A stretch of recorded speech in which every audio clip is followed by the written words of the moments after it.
وہاں کی فقیری ہے رشک امیری، وہیں پر بسر ہو میری زندگانی، وہیں پر بسر ہو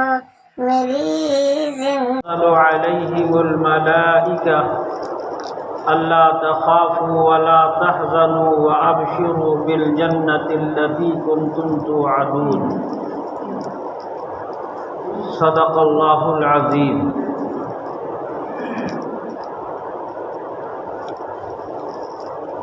یقین محکم عمل پیہم محبت فاتح عالم، یقین محکم عمل پیہم محبت فاتح عالم، جہاد زندگی کی یہ ہیں مردوں کی شمشیریں، جہاں میں اہل ایمان صورت خورشید جیتے ہیں، جہاں میں اہل ایمان صورت خورشید جیتے ہیں، ادھر نکلے ادھر ڈوبے، ادھر نکلے ادھر ڈوبے۔ برادران ملت اسلامیہ، اللہ تبارک و تعالی کی طرف سے امت مسلمہ کے لیے اور انسانی سماج کے لیے جو وعدے ہیں، جس انعام کا وعدہ کر رکھا ہے رب تبارک و تعالی نے، وہ انعام ملتا ہے انسان کو، اہل ایمان کو، جب یہ انسان ایمان والا اللہ تبارک و تعالیٰ کے بنائے ہوئے کرائیٹیریا کو پورا کرتا ہے، اللہ تبارک و تعالیٰ کے اوامر کو پورا کرتا ہے، اللہ رب العزت نے جو احکام اس کو دیے ہیں اس احکام پر عمل پیرا ہوتا ہے اور اس پر مداومت کرتا ہے، مستقل اس پر کاربند رہتا ہے، تو اللہ تبارک و تعالیٰ کی طرف سے پھر اسے انعامات کی بارش ہوتی ہے، دنیا کے اندر بھی اور اس دنیا سے جانے کے بعد آخرت کے جو انعامات ہیں وہ بھی اسی پر منحصر ہیں۔ آج ہمارا حال یہ ہوا، مسلمانوں کا بہت بڑا طبقہ، ایمان والوں کا بہت بڑا طبقہ، یا ہم اور آپ خود سیزن کے طور پر عبادتیں کرتے ہیں، سیزن نکل گیا، ماحول ختم ہو گیا، تو پھر ہم عبادتوں سے دور ہو جاتے ہیں، چھوڑ دیتے ہیں۔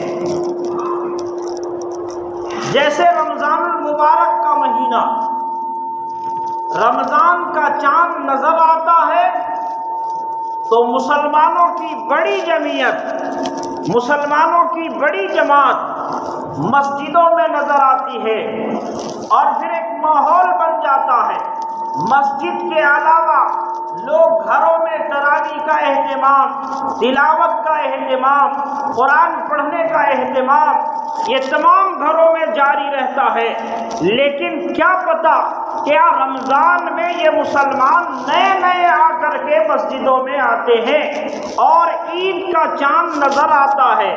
عید کا چاند نظر آ گیا تو یہ سب جو سیزنلی نمازی تھے،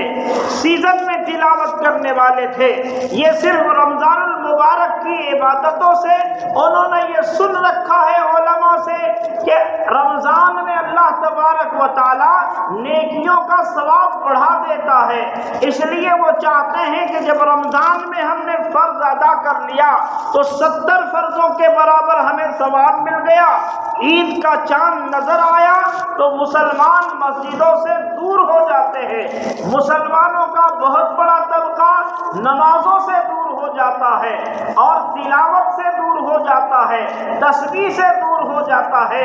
اور پھر وہ یہ امید کرتا ہے کہ اللہ کے طرف سے ہمیں وہ انعامات ملیں گے، اللہ رب العزت کے طرف سے وہ امداد ہمیں حاصل ہوگی جس امداد کا وعدہ اللہ رب العزت نے اہل ایمان سے کر رکھا ہے۔ میرے بھائیوں، میرے بزرگوں، اللہ کے نبی حضرت محمد الرسول اللہ صلی اللہ علیہ وسلم نے فرمایا،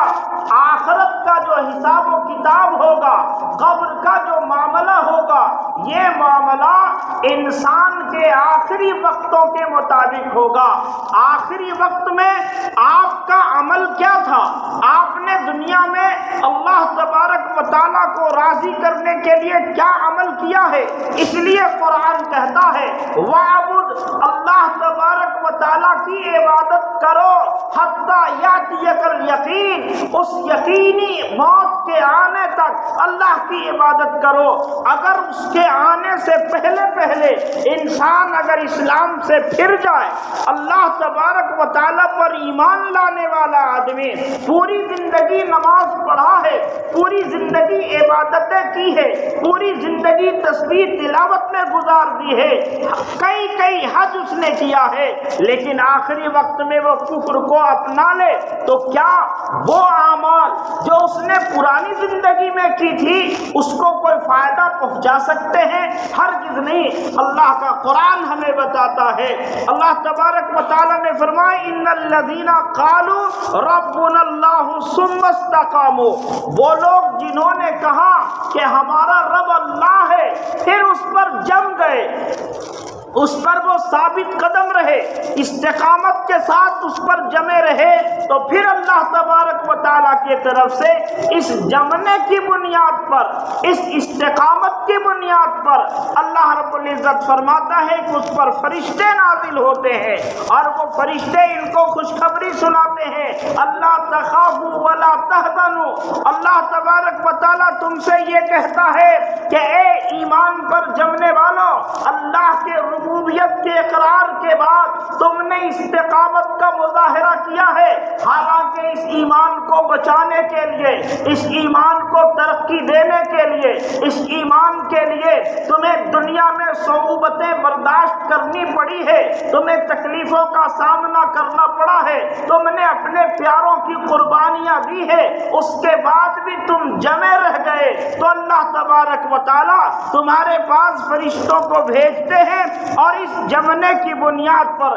اللہ کا فرشتہ آپ کو خوشخبری سناتا ہے، اللہ تخافوا ولا تحزنوا، تم کچھ خوف نہ کرو، تمہیں کچھ غم کرنے کی ضرورت نہیں ہے، اللہ رب العزت نے تمہیں اس جنت کی بشارت دے رکھی ہے جس کا وعدہ تم سے کر رکھا ہے۔ اس لیے استقامت بڑی دولت ہے۔ رمضان کی عبادتوں پر قناعت کر لینا، رمضان کی نمازوں پر قناعت کر لینا، یہ ہمیں بتاتا ہے کہ ابھی ہمارے ایمان میں کجی ہے، ہمارے ایمان میں کمزوری ہے، ہمارا ایمان ابھی ضعیف ہے، ہم ابھی اس مقام تک نہیں پہنچ پائے ہیں۔ اس لیے ہمیں ہر موقع پر، ہر حال میں اللہ تبارک و تعالیٰ کے اوامر کی بجاوری کرنی ہے، اللہ رب العزت کے احکام کی پیروی کرنی ہے اور ایمان پر مستقیم رہنا ہے، ایمان پر استقامت کے ساتھ رہنا ہے۔ اس لیے جب ایمان پر ایک مومن استقامت چاہتا ہے، ایمان پر اپنا خاتمہ چاہتا ہے، تو راستے میں بہت سارے ایسے امتحانات سے اسے دوچار ہونا پڑتا ہے، ایسے واقعات سے، ایسے حالات سے اسے نبرد آزما ہونا پڑتا ہے کہ جن حالات میں ممکن ہے کہ انسان کا ایمان اپنے دل سے نکل جائے، لیکن اس ایمان کو بچانے کے لیے وہ کبھی اپنے پیٹ پہ پتھر باندھتا ہے، کبھی اپنی اولاد کی قربانی پیش کرتا ہے، کبھی اپنے مالوں کا نذرانہ راہ خدا میں لٹاتا ہے، اور کبھی اپنے آپ کو لٹا کر کے یہ اعلان کرتا ہے جان دی ہوئی تو اسی کی ہے، حق تو یہ ہے کہ حق ادا نہ ہوا۔ یہ استقامت کے ساتھ زندگی گزارنا ہے، اور استقامت کی ضد وہ ضد ہے، انا ہے، ہٹ دھرمی ہے، یہ اسلام نہیں چاہتا۔ اللہ کے نبی حضرت محمد رسول اللہ صلی اللہ علیہ وسلم کی زندگی میں آپ نے دیکھا کہ جناب رسول اللہ صلی اللہ علیہ وسلم کے اخلاق، آپ کے کردار کے بارے میں قرآن نے کہا وَإِنَّكَ لَعَلَىٰ خُلُقٍ عَظِيمٍ، آپ کو اللہ تبارک و تعالیٰ نے اخلاق کے اعلیٰ معیار پر فائز کیا ہے، جہاں دنیا کی کوئی ہستی، دنیا میں جتنے ریفارمر ہوئے، جتنے نبی ہوئے ہیں، جتنے رسول ہوئے ہیں، جتنے مصلح ہوئے ہیں، یہ تمام لوگ ان کا مقابلہ نہیں کر سکتے۔ آپ نے اخلاق کے بارے میں، آپ کے کردار کے بارے میں قرآن نے یہ شہادت دی ہے۔ جناب رسول اللہ صلی اللہ علیہ وسلم نے کسی موقع پر صلح حدیبیہ کا موقع ہے جہاں آپ نے دب کر کے صلح کی ہے، لیکن جب باری آئی ڈٹنے کی تو آپ نے دیکھا کہ قبیلہ حوازن کے موقع پر پیارے آقا جناب رسول اللہ صلی اللہ علیہ وسلم نے ڈٹ کر کھڑے ہو کر آپ نے کہا کہ مجھے پہچانو میں کون ہوں، میں محمد ابن عبداللہ ابن عبد المطلب ہوں، میں ہاشمی ہوں۔ اور آپ صلی اللہ علیہ وسلم نے ان کو للکار کر کے کہا کہ یہ فرما کر نبی نے یہ فرمایا کہ مجھ کو پہچان لو، میرا حسب نسب کیا ہے، میں ایسا نہیں پیٹ دکھا دوں، میں محمد الرسول اللہ صلی اللہ علیہ وسلم اپنے ایمان کے لیے، دین کے لیے، اسلام کے لیے، اللہ تبارک و تعالیٰ کے پیغام کو دنیا میں عام کرنے کے لیے آپ صلی اللہ علیہ وسلم نے جس استقامت کا مظاہرہ فرمایا ہے، جس استقامت کو دکھایا ہے کہ دنیا کی طاقتیں آپ کو مٹانے پر تلی ہوئی ہیں، اور آپ کے چچا کے پاس لوگ آئے اور یہ کہہ رہے ہیں کہ ابو طالب آپ اپنے بھتیجوں کو روک دیجئے، وہ دین کے اس کام سے اپنے آپ کو روک دے۔ یہاں تک کہ جناب محمد رسول اللہ صلی اللہ علیہ وسلم کے پیارے چچا حضرت ابو طالب جو اس زمانے میں ایمان نہ لانے کے باوجود اسلام کے بڑے محسن تھے، جناب رسول اللہ صلی اللہ علیہ وسلم کے اوپر حضرت ابو طالب کا ہاتھ تھا، ایک سرپرست تھے، لوگ آپ کے پاس آئے، آپ نے اپنے بھتیجے کو بلایا اور بلا کر کے کہا کہ میرے بھتیجے تم یہ جو کام کر رہے ہو، جو ایک اللہ سے ہونے کی دعوت لوگوں کو دے رہے ہو، ایک اللہ کے سامنے جھکنے کی بات کرتے ہو، اب میرے نحیف کاندھوں پر اس کا بوجھ برداشت کرنے کی طاقت نہیں ہے، میرے ضعیف اور نحیف اور کمزور کاندھوں پر اب اور بوجھ نہ ڈالو جس کو میں برداشت نہ کر سکوں۔ یہ جناب رسول اللہ صلی اللہ علیہ وسلم کا ایسا امتحان کا موقع تھا کہ ابھی اس وقت دنیا میں ان سے بڑا محسن کون ہے؟ ابو طالب کا سر پہ ہاتھ ہو تو قریش کے لوگ آپ کی طرف آنکھ اٹھا کر نہیں دیکھ سکتے ہیں، اس لیے انہوں نے ابو طالب کے سامنے پیشکش کی تھی۔ اب چچا کا شفقت بھی اٹھ رہا ہو، وہ ہاتھ بھی کھینچ جا رہے ہو، تو حضور علیہ السلام کی آنکھوں میں آنسو آ گئے اور آپ نے کہا چچا کے دامن شفقت کو جو ہٹتا ہوا پایا تو ہو کر آپ دیدہ ہادیے برحق نے فرمایا کہ میرے چچا آپ یہ کہہ رہے ہیں کہ میں اس کام سے رک جاؤں، میں دعوت دینے سے رک جاؤں، میں ایمان کو پھیلانے سے رک جاؤں؟ یاد رکھیے کہ میرے ایک ہاتھ میں سورج، دوسرے میں چاند، میرے قدموں میں دنیا کی دولت کا ڈھیر لا کر رکھ دیا جائے پھر بھی میں اس کام سے نہیں رک سکتا۔ یا تو یہ کام دنیا میں، یہ ایمان دنیا میں، یہ اسلام دنیا میں، یہ قرآن دنیا میں عام ہوگا، یا میری جان ان راہوں پر چل جائے گی۔ جب استقامت کا یہ مظاہرہ فرمایا تو پھر ابو طالب کا مزاج بھی بدل گیا اور ابو طالب نے کہا کہ میرے بھتیجے جا، تجھے جو کرنا ہے کر، جب تک میں زندہ ہوں تمہاری طرف کوئی آنکھ اٹھا کر دیکھنے کی جرات نہیں کر سکتا۔ یہ استقامت کی بنیاد پر اللہ تبارک و تعالیٰ کی امداد ہوتی ہے۔ چنانچہ جناب رسول اللہ صلی اللہ علیہ وسلم کی زندگی میں، صحابہ کرام کی زندگی میں آپ نے دیکھا کہ اللہ تبارک و تعالیٰ کے طرف سے مددیں آئی، نصرت ہوئی۔ آج کیا ہو رہا ہے؟ آج ماحول کی بنیاد پر، آج ہم وقت کی بنیاد پر، حالات جیسے جیسے تبدیل ہوتے ہیں، ہمارے دلوں میں ایمان چونکہ کمزور ہے، اس پر استقامت نہیں ہے، اس پر مدائمت نہیں ہے، جس کی بنیاد پر ہمارے ایمان میں کمزوری آ جاتی ہے، ہم ماحول کو دیکھ کر کے بدل جاتے ہیں۔ ایک بڑے آدمی نے لکھا تھا کہ ہمارے یہاں مسلمانوں کے یہاں نمازیوں کی کوالٹی ہے، وہ کیسی کیسی کوالٹی گنواتے تھے کہ 8 کے نمازی ہیں، کھاٹ کے نمازی ہیں، 360 کے نمازی ہیں۔ ایک نمازی مہمان جائیں گے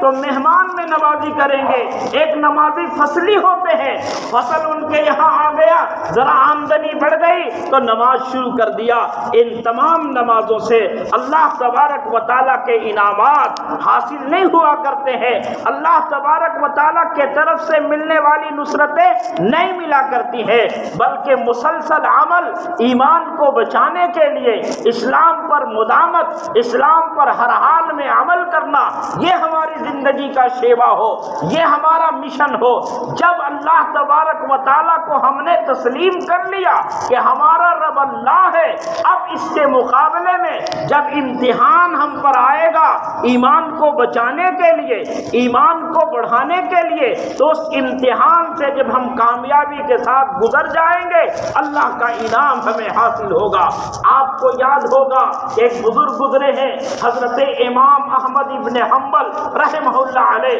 بہت بڑے امام۔ آپ کے بارے میں کتابوں میں لکھا ہے کہ آپ امام شافعی کے شاگرد تھے۔ امام شافعی رحمۃ اللہ علیہ نے ایک موقع پر آپ کو بلایا، خط لکھا، امام احمد ابن حنبل کو بلایا اپنے گھر پہ خط لکھ کر کے۔ جب وہ گئے تو انہوں نے اپنے لوگوں کے درمیان، شاگردوں میں اور اپنے مریدین میں، اپنے گھر والوں میں، اس شہر کے لوگوں میں، مصر کے لوگوں میں یہ چرچا عام کر دیا کہ میرا ایک شاگرد آ رہا ہے جو وقت کا بہت بڑا امام ہے، بڑا محدث ہے اور بہت بڑا فقیہ ہے، اور وہ آ رہا ہے، اللہ والا ہے۔ تو ان کے استقبال کے لیے شہر کا بادشاہ بھی امام شافعی رحمۃ اللہ علیہ کے ساتھ آیا۔ چنانچہ حضرت امام احمد ابن حنبل رحمہ اللہ علیہ کا استقبال کیا گیا شاہانہ۔ جب گھر پر لے کر کے گئے اور دسترخوان لگا تو انہوں نے دیکھا لوگوں نے کہ دسترخوان پر وہ کھانا ایسے کھا رہے ہیں کہ جیسے کئی دن کے بھوکے ہو، کوئی اللہ والا ایسا تو نہیں کھاتا، وہ ایسا محسوس ہو رہا ہے کہ دونوں ہاتھ سے اٹھا کر کے وہ کھانا کھا لیں گے۔ تو ان کے گھر کے لوگوں نے، امام شافعی کے بچوں نے شکایت کی اپنے ابا سے کہ آپ نے تو بڑی تعریف کر رکھی تھی ان کی، لیکن انہوں نے تو کھانا ایسے کھایا۔ اب باری آئی کہ ہر اللہ والا، اللہ کا جو قرب حاصل کرنا چاہتا ہے، وہ رات کی تاریکیوں میں اٹھ کر کے، شاعر نے کہا کہ پھوک سی دل میں اٹھتی ہے، ایک درد جگر میں ہوتا ہے، ہم رات کو جاگا کرتے ہیں جب سارا عالم سوتا ہے، یا ہم رات کو رویا کرتے ہیں جب سارا عالم سوتا ہے۔ اللہ والوں کا یہ حال ہے کہ رات کی تاریکیوں میں، تنہائی میں رب ہو اور اس کا بندہ، یہ دونوں گفتگو کر رہے ہوتے ہیں۔ آج ہمارے یہاں سے ان تمام چیزوں کا ماحول ختم ہو گیا۔ ہم اللہ کا قرب حاصل کرنے کے لیے جو محنتیں کرنی تھی، ان محنتوں سے ہم باز آ گئے، چھوڑ دیے ان کو۔ چنانچہ اس آزمائش کے لیے ان لوگوں نے یہ کیا کہ ان کے چارپائی کے نیچے پانی رکھ دیا کہ یہ تہجد پڑھیں گے، لیکن صبح کو دیکھا تو پانی ویسی رکھا ہوا ہے۔ اب انہوں نے سوچا کہ لگتا ہے کہ یہ تہجد بھی نہیں پڑھے، تو یہ شکایت کی اپنے والد سے۔ امام شافعی رحمۃ اللہ علیہ نے کہا کہ آپ نے ایسا کیا؟ کہا ہاں اے میرے استاد محترم، ہم نے تو ایسا کیا، لیکن اس کا اثر کیا ہے؟ انہوں نے کہا کہ جب میں دسترخوان پہ بیٹھا تو دسترخوان پر اتنے انوارات آ رہے تھے کہ میرا جی چاہا کہ میں ان تمام انوارات کو، وہ حلال روزی کا جو ثمرہ تھا اللہ والوں کے یہاں، اس پر برکتیں اتر رہی تھی، اس پر جو نورانیت تھی، میرا جی چاہا کہ میں سارا اپنے سینے میں، اپنے پیٹ میں ڈال لوں۔ جب میں آپ کا کھانا کھایا، وہ حلال کھانا، وہ نورانی کھانا، تو اس کھانا کھانے کے بعد میرے دماغ میں جو علم اور حکمت کا دروازہ کھلا تو میں نے ایک ایک آیت سے کئی سو مسائل اخذ کرنا شروع کیے، اور میں رات بھر لکھتا رہا۔ نہ وضو کی نوبت آئی، نہ میں سویا، نہ میرا وضو ٹوٹا۔ میں اسی عشاء کی وضو سے تہجد بھی پڑھ لی ہم نے، اور فجر بھی پڑھ لیا۔ چنانچہ یہ امام احمد ابن حنبل ہے۔ جب مسئلہ آیا خلق خدا کا، ایک طبقہ جو درباری علماء کا تھا، جو علماء سو تھے، معتزلی لوگ تھے، انہوں نے کہا کہ قرآن مخلوق ہے۔ امام صاحب کا مسلک یہ تھا کہ قرآن اللہ کا کلام ہے۔ اس بنیاد پر حضرت امام ابن احمد ابن حنبل کو کوڑے لگائے گئے مامون کے دربار میں، معتصم باللہ کے دربار میں، اور اس پر وہ ثابت قدم رہے، اور ان کا جو مسلک تھا، ان کا جو اپنا موقف تھا، اس موقف کے لیے انہوں نے کبھی درباریوں کے سامنے ہاتھ نہیں جوڑے، معافی طلب نہیں کی، بلکہ یہ کہا کہ آج اگر امام احمد جھک جاتا ہے اور مسلکی اور درباری علماء کے ساتھ مل جاتا ہے تو اللہ تبارک و تعالی اسلام کا سر جھک جائے گا، اور اللہ کے یہاں ہم رسوا اور ذلیل ہو جائیں گے۔ چنانچہ انہوں نے وہ استقامت کا مظاہرہ کیا کہ دربار میں، معتصم باللہ کے دربار میں امام احمد ابن حنبل کو 80 کوڑے لگائے گئے تھے، اور ضعیف العمر آدمی اس وقت میں آپ نے استقامت کے ساتھ، ثابت قدمی کے ساتھ ان کوڑوں کو برداشت کیا۔ اس کا خلاصہ کیا ہوا؟ معتصم باللہ کے مرنے کے بعد جب اس کا بیٹا خلیفہ بنا تو یہ تمام جو درباری علماء تھے، ان کے موقف کو ردی کی ٹوکری میں ڈال دیا گیا، اور آج دنیا امام احمد ابن حنبل کو جانتی ہے لیکن ان درباری علماء کو نہیں جانتی ہے۔ وہ لوگ جو حکومت کے ساتھ باتوں میں بات بنایا کرتے تھے، ان کو لوگ نہیں جانتے، لیکن احمد ابن حنبل کے ذکر سے آج بھی علم کی محفلیں روشن ہیں اور تابناک ہیں۔ اس لیے میرے بھائیوں، یہ اللہ تبارک و تعالیٰ کا جو انعام ہے وہ ایمان پر استقامت سے ملے گا۔ اس لیے ہمیں چاہیے کہ ہم ایمان کو بنانے